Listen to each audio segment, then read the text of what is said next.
A good cup of coffee is necessary for a proper road trip, preferably espresso-based coffee.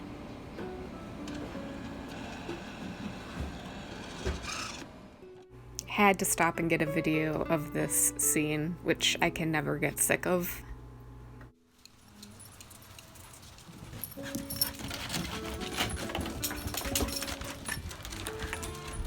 So it's what follows her story of inheriting.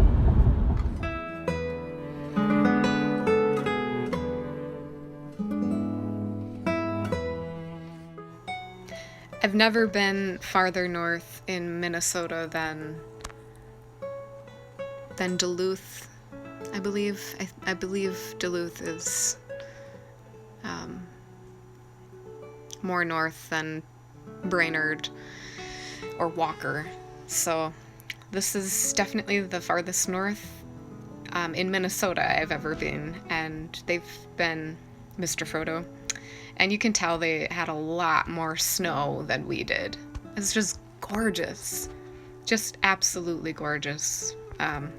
We went up Highway 2, I believe, and this was a very curvy, turvy type of road with questionable road conditions at times, to the point where I was almost like, you know, if we can turn around, like, the roads are really bad and we have like at least an hour left to go. So yeah, I was kind of questioning, but I'm so thankful for my stepdad. He just was like, I grew up on this type of road and this is lovely, and we have, you know, it was a sunny day, thankfully, so, you know, it wasn't like a whiteout condition, and so just good attitudes. I'm just so thankful. And yeah, just beautiful. And here's the shop. Just a little hole in the wall up in Ely, Minnesota.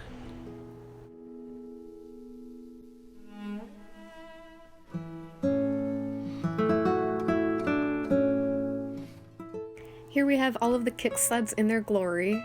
Sorry I didn't get a very good shot of the blue and the red one.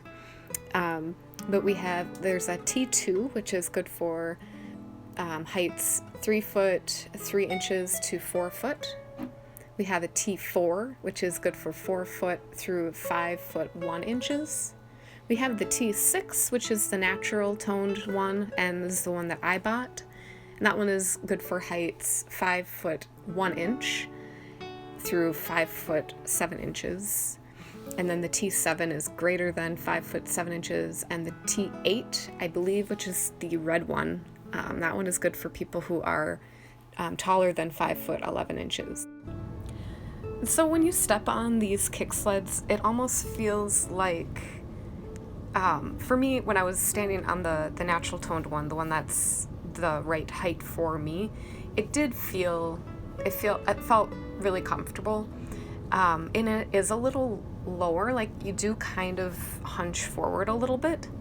And the bike shop owner explained that this is actually a good thing because it's just the way that the weight is distributed. So if you get one that is too tall, then the weight is more distributed vertically, like up and down, rather than distributing so that everything kind of goes forward. So you want that kind of forward weight distribution.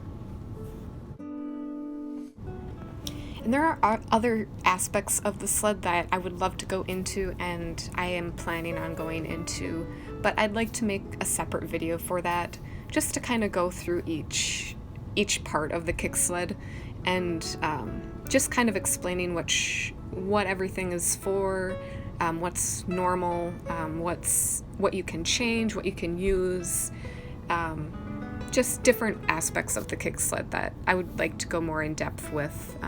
So I'll make a different video for that. Currently, we do not have enough snow to put the sled on the ground, but yes, I would like to actually, I kind of want to wait for that before I make that video. But I will say right off the bat that those little circle things that you see on the side of the kick sled, that is just a reflector.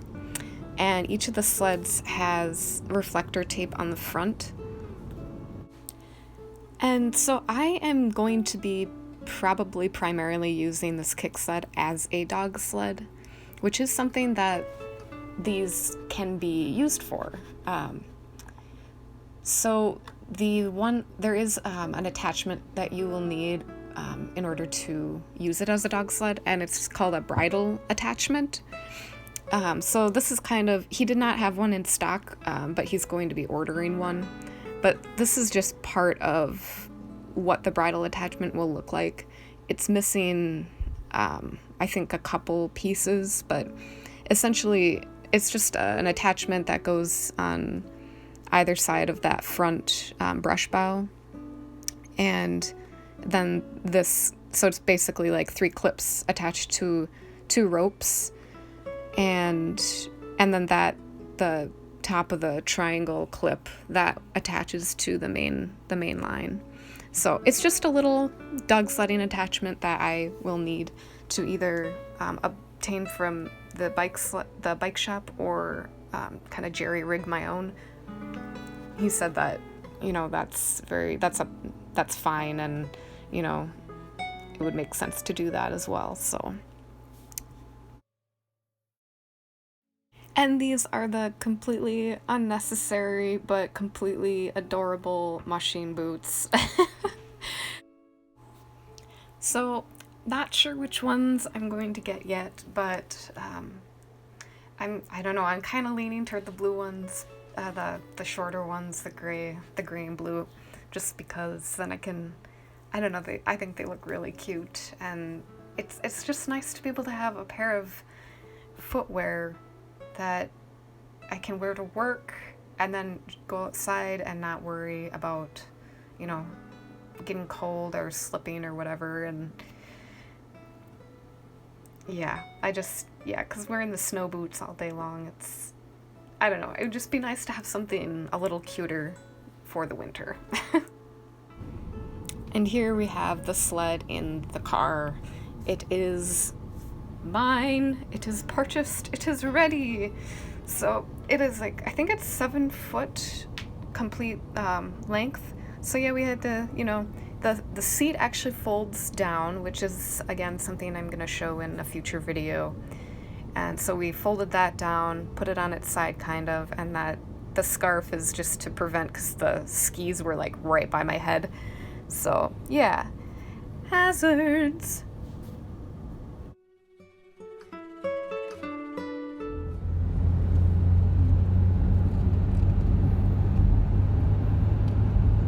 That is cool. I hope we see more.